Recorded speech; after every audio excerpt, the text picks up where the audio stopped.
Well, I mean, I don't know.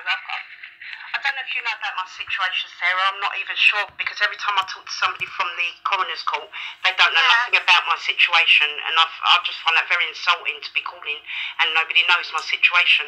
So I don't know if you know my situation or if I've got to go through it. I'm aware of, obviously, Ambrose and then obviously the death and the sort of circumstances. I'm also aware that you've been sort of liaising both with the coroner's office but also by email, and then obviously you've had Haringey Mortuary and the council as well, so I appreciate it's a sensitive issue for you. What, the fact that my son's death's being covered up, the truth. I've obviously, I'm aware of the sort of the information that's sort of out there. Well, what they showed me, Sarah, they showed me a body. They found a body. They told me that the body was so badly decomposed that not even fingerprints would be taken from this body. Yeah. Then when we finally did get to see the body, which was a second visit to the mortuary, to find a complete body laying there, covered from head to toe with a white sheet, with just the left arm showing with a tattoo for me to ID that body by a tattoo of my granddaughter. I said at the time, yes, that is my son, because I recognised the date of birth and the tattoo, but he was full of tattoos. But then I wanted to go inside and see the rest of I wanted to see the scar on his knee from a car accident. It's only when I've gone in the room, I've noticed the tattoo on the side of him of a Mexican lady that just wasn't there at all. The scar that he had on his knee was a totally different shape. It was an L shape, when my son had a 12-inch scar right down over his knee. And none of that. They've done no DNA. They've done no hair samples, no teeth. They've done nothing to confirm that body is my son. And the only reason Andrew Walker said that was my son is because of a documentary that was made against our wishes. We did not want it aired after we saw the preview of it. And Andrew Walker based his whole inquest on one line that he was shown from that documentary, and has ignored every bit of evidence that we have proved that the police are covering up my son's murder. And I don't know if that body's my son or not. So what they're doing, the police dragged my child sexual abuse into it, which was in the care system from me and my twin sister from babies. We've been in care all our lives. They promised to, so they dragged that in, but not realising I was going to be one of the, which I don't know if you know about them, the Shirley Oak Survivors Association, which is to do with Lambeth. Okay, it's to do with Lambeth. It's a big £100 million compensation scheme, apparently, that I'm part of. But as the thing's gone on, as the inquiry's gone on, they've mixed up the police have dragged my child abuse into it, so I'm mixing that with my son's case. To find out 5 years down the line, that was all just a fake whitewash, just to divert us from what I was doing with my son.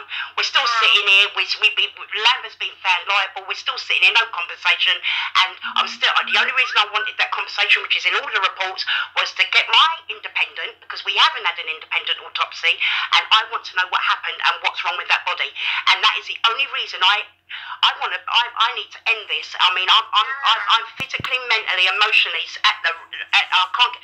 I've been diagnosed with all sorts of crap that it's just adding to my everything, that I can't even get anybody to listen or see why I cannot bury a body under these circumstances, and I've been ignored for 5 years solid. Yeah. They've even got on report. If you look at his CT scan information from Bart's Hospital, it's got my son's date of birth as the 1st of January, Sarah, 1983. My son's date of birth is the 2nd of March, 1984, and his middle name's missing. And all the details on that official document is contradictory to everything the police have said. Andrew Walker should never have held that inquest with that document. That is not verified. That's not my son. The 1st of January 1983 is not my son. My son was born the 2nd of March 1984, and for that, and they said it was amended twice by Jacqueline Reed and by Rebecca Smith. They said it was amended twice, and by Laurie Roach. All three of them said it was amended twice. We're talking about still to use that same information and that document at the court at the inquest. How can I accept this?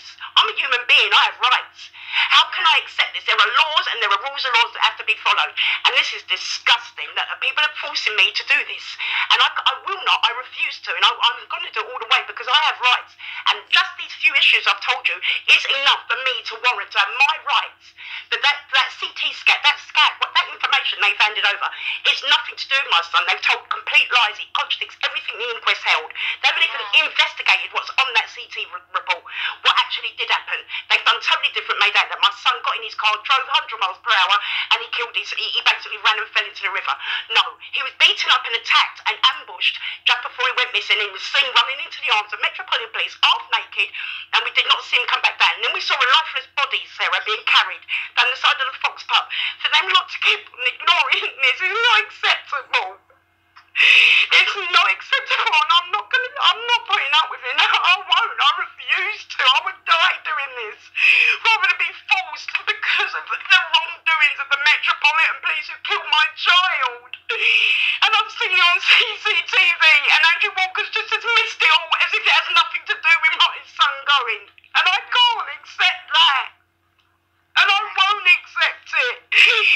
I'm going to die saying this. I'm not going to accept it. And if anybody dare, if they bury that body up, how can my rights be ripped from me like this under these circumstances? It's all there, the evidence. I've been out there for 5 years on the internet.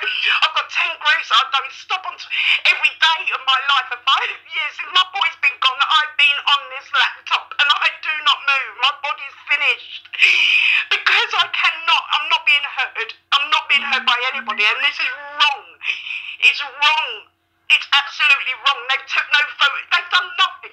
They've actually just they ignored me for 56 hours, Sarah, when I called them saying my boy had been attacked. They ignored me for 56 hours and left me at Tottenham Marshes. And they've all been cleared of all this, and they're just saying my son fell in the river. I cannot accept that. This is my child, my firstborn. I'm not going to have it. I'm lost without him.